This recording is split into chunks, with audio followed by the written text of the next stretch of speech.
নদীটার নাম মানচিত্রে নেই। সবাই একে বলে কালো নদী। দিনের বেলায় নদীটা সাধারণ, কাদা রঙের জল, ধীর স্রোত, দুপাশে কাশবন। কিন্তু সূর্য ডোবার পর কেউ ওই নদী পাড়ি দেয় না, বিশেষ করে পুরনো ফেরিঘাট থেকে। সৌরভ এসব কথা জানত না। শহর থেকে বদলি হয়ে সে এই এলাকায় স্কুল শিক্ষক হিসেবে এসেছে। থাকার জন্য একটা ঘর পেয়েছে নদীর ওপারে। প্রতিদিন স্কুল থেকে ফেরার একমাত্র রাস্তা এই ফেরি। প্রথম কয়েকদিন সব ঠিকঠাকই ছিল। মাঝবয়সী মাঝি, নাম তার গফুর, কম কথা বলে, চোখ দুটো অদ্ভুত রকম স্থির। একদিন স্কুলে দেরি হয়ে গেল। ফিরতে ফিরতে সন্ধ্যা নেমে এলো। ঘাটে এসে সৌরভ দেখল চারপাশ ফাঁকা, শুধু ফেরিটা বাঁধা, আর গফুর বসে আছে। এখনও পার করাবেন? সৌরভ জিজ্ঞেস করল। গফুর কিছুক্ষণ তাকিয়ে থেকে বলল, নদী আজ ভারী, তবু যেতে হবে, সৌরভ বলল। ফেরি ছাড়ল। নদীর মাঝখানে এসে সৌরভ টের পেল চারপাশের শব্দ ধীরে ধীরে মিলিয়ে যাচ্ছে। পাখির ডাক নেই, জলের ছলাচ্ছল নেই, যেন কেউ শব্দটা বন্ধ করে দিয়েছে। হঠাৎ সৌরভ খেয়াল করল ফেরিতে সে একা নয়। সামনের কোণে একজন মহিলা বসে আছে, ভেজা শাড়ি, চুল থেকে জল পড়ছে, অথচ বৃষ্টি হয়নি। আপনি কবে উঠলেন? সৌরভ জিজ্ঞেস করল।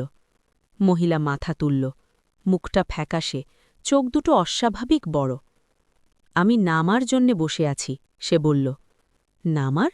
সৌরভ চারপাশে তাকাল। মাঝ নদী, এখানে তো কোনো ঘাট নেই। মহিলা হালকা হাসল। এখন আছে। নদীর জল হঠাৎ থমকে গেল। স্রোত নেই, ফেরিটা যেন দাঁড়িয়ে আছে, কিন্তু মাঝি নৌকা বাইছে। গফুর কাকা, সৌরভ ডাকল। মাঝি ঘুরে তাকাল। এই প্রথম সৌরভ দেখল গফুরের চোখে কোনো সাদা অংশ নেই, পুরো কালো। চুপ করে বসুন, গফুর বলল। ওদের সাথে কথা বলবেন না। ওরা কারা? সৌরভ ফিসফিস করে জিজ্ঞেস করল। গফুর জবাব দিল না। ফেরির আরেক পাশে হঠাৎ একজন বালক দেখা দিল, স্কুলের ইউনিফর্ম পরা, ঠিক সৌরভের স্কুলের মতো। স্যার, আজ ক্লাস নেবেন তো? ছেলেটা জিজ্ঞেস করল। সৌরভের বুক কেঁপে উঠল।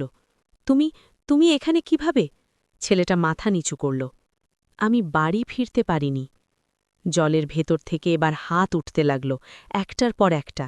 কেউ পুরো শরীর নিয়ে উঠে আসছে না, শুধু হাত, মুখ, চোখ। ফেরির কাঠ ভিজে যাচ্ছে, ঠান্ডা বাতাস বয়ে গেল। এরা কারা? সৌরভ চিৎকার করে বলল। গফুর ধীরে ধীরে বলল, যারা মাঝ নদীতে নেমে গিয়েছিল, কেউ দুর্ঘটনায়, কেউ ইচ্ছায়। নদী ছাড়ে না কাউকে। মহিলাটা উঠে দাঁড়াল। আজ আমাদের নামার সময়, সে বলল। একজন বাঁচলে একজনকে নিতে হয়। মানে? সৌরভ পেছাতে লাগল। গফুর হঠাৎ দাঁড় টানল, ফেরি কেঁপে উঠল। নিয়ম, সে বলল, নদীর নিয়ম।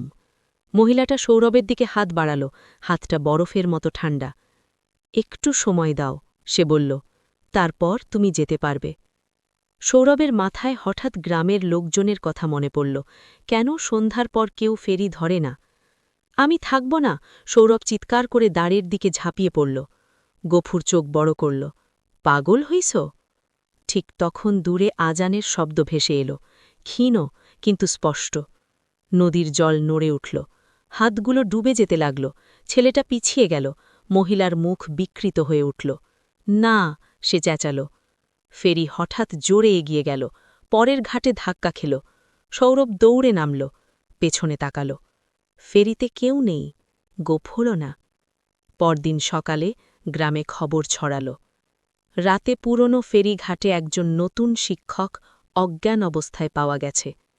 গফুর মাঝিকে আর কেউ দেখেনি, কিন্তু আজও গভীর রাতে নদীর মাঝখান দিয়ে কেউ গেলে শোনা যায় দাঁড়ের শব্দ, আর ভেজা গলায় কেউ বলে, নামার সময় হয়েছে।